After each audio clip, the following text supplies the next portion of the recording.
ఇది మా కోనసీమండోయ్, చూసారా? కొబ్బరి చెట్లన్నీ మంచు తుప్పుడుతో కప్పేస్తున్నాయి. సూర్యుడు కూడా ఇంకా బజ్జునే ఉన్నాడు. ఇంత మంచులో మేము ఒక పని అయితే పూర్తి చేయాల్సి ఉందన్నమాట. అది ఏమంటే, మిగతా ప్రాంతాల్లో ఈ కట్టుబాటు ఉందో లేదో నాకు తెలియదు, కానీ మా కోనసీమలో అయితే మాత్రం ఖచ్చితంగా భోగి, సంక్రాంతి, కనుమ అయిపోయిన నెక్స్ట్ డే మేము ఇలా లైన్లు అయితే గీస్తామన్నమాట. ఈ లైన్లు ఎందుకు, దీని వెనుక అర్థం ఏంటి, పరమార్థం ఏంటని చాలామందికి డౌట్ రావచ్చు.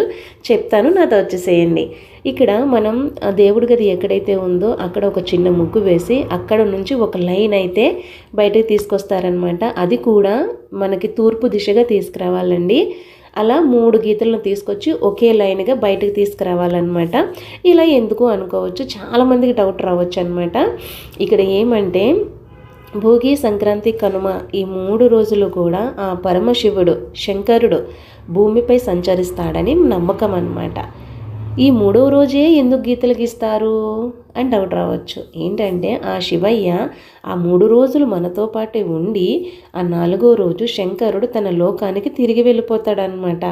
ప్రభు, మీరు సుఖంగా సాగిపోవాలి, మాకు మీ ఆశీర్వాదం ఉండాలి అని శంకరుడికి దారి చూపే మార్గం అన్నమాట.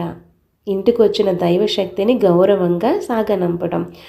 ఇలా సాగనంపటం వల్ల శివుడు వెళ్ళేటప్పుడు మనకున్నటువంటి రోగాలు, కష్టాలు, దురదృష్టం ఇవన్నీ కూడా తనతో పాటే తీసుకువెళ్ళిపోతాడని ఒక చిన్న నమ్మకం అన్నమాట. అందుకే ఈ లైన్ని ప్రతి ఇంటి నుంచి రోడ్డు వరకు కూడా ఒకే దిశలో గీతలు గీస్తారనమాట.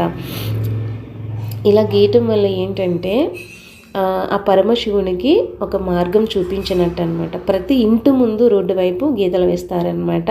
అట్లా వేస్తూ, ప్రభు, మీరు మా ఇంటికి వచ్చారు, మమ్మల్ని కాపాడారు, ఇప్పుడు సుఖంగా వెళ్ళండి, మా కష్టాలు కూడా మీతో తీసుకెళ్ళండి అనే మనసులో అనుకుంటూ లైన్ వేసుకుంటూ ఉంటాం అన్నమాట. ఇంకా ఏంటంటే, దీని వెనక ఒక చిన్న స్టోరీ కూడా ఉందండి.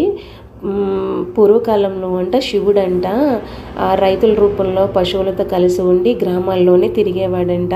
పంటలు ఎలా పండుతున్నాయి, ఇళ్లలో ఐశ్వర్యం ఉంది, కష్టాలు, రోగాలు ఎలా ఉన్నాయి అన్నీ గమనించుకొని ఆ పండుగ 3 రోజులు మన మధ్యనే ఉండి 4వ రోజుని వెళ్ళేవాడంటండి.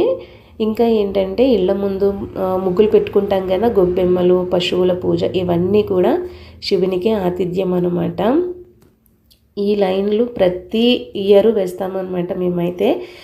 చిన్న పాప చేత వేయిస్తున్నారు, మీరు వేయించవచ్చు కదా అనుకోవచ్చండి. అట్లా కాదు, వాళ్ళకు కూడా ఇది తెలియడం కోసమే నేను అట్లా వేయించాను అనమాట. ఇంకా ఏంటంటే, ఇది మూఢనమ్మకం కాదండి, మా గ్రామ జీవనంలో పుట్టిన ఆధ్యాత్మిక సంస్కారం.